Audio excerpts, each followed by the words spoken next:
ja et pääseda siis Horvaatiast teisel poole saart, kuhu me tahame minna, kus on ka üks suuremaid sorti üritusi ja kus kõik enamus turiste käivad, siis siin on nagu näha, siin on juba järjekord tekkinud.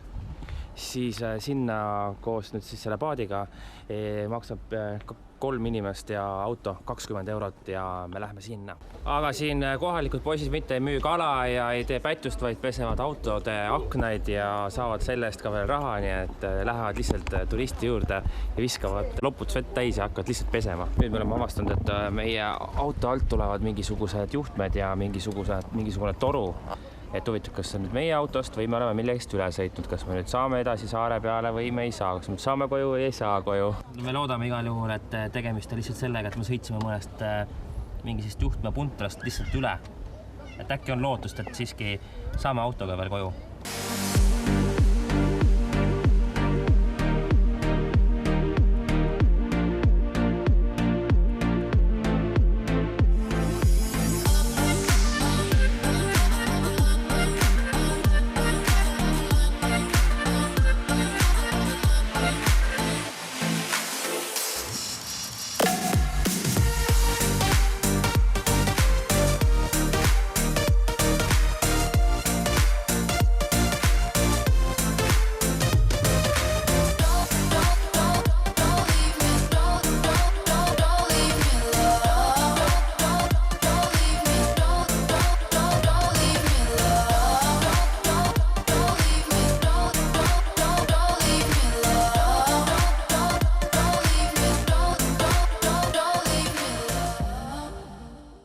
Ja lõppude lõpuks me olemegi leidnud üles seda suve, mida me oleme otsinud ja sõitnud siia Lõuna-Euroopasse.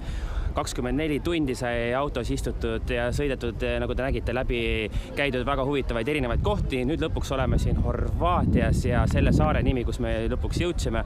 Selle saare nimi on Pag, nagu P, A ja G.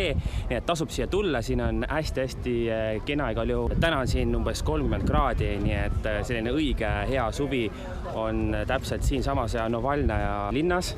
Ja ütleme niimoodi, et see on ikka üks selline turistikas, kus on hästi palju erinevaid baare, klubisid, nagu me praegu näeme, siis me oleme praegu ainult ühes rannas.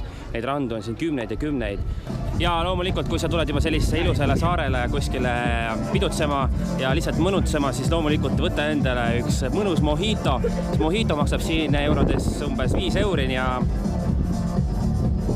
maitse on väga hea ja sellise mõnusa muusika saatel siin rannapeol või siis tähendab rannasaarel on loomulikult üli mõnus olla. Suvi on siin ja ma toon selle päikse Eestisse. Oh yeah!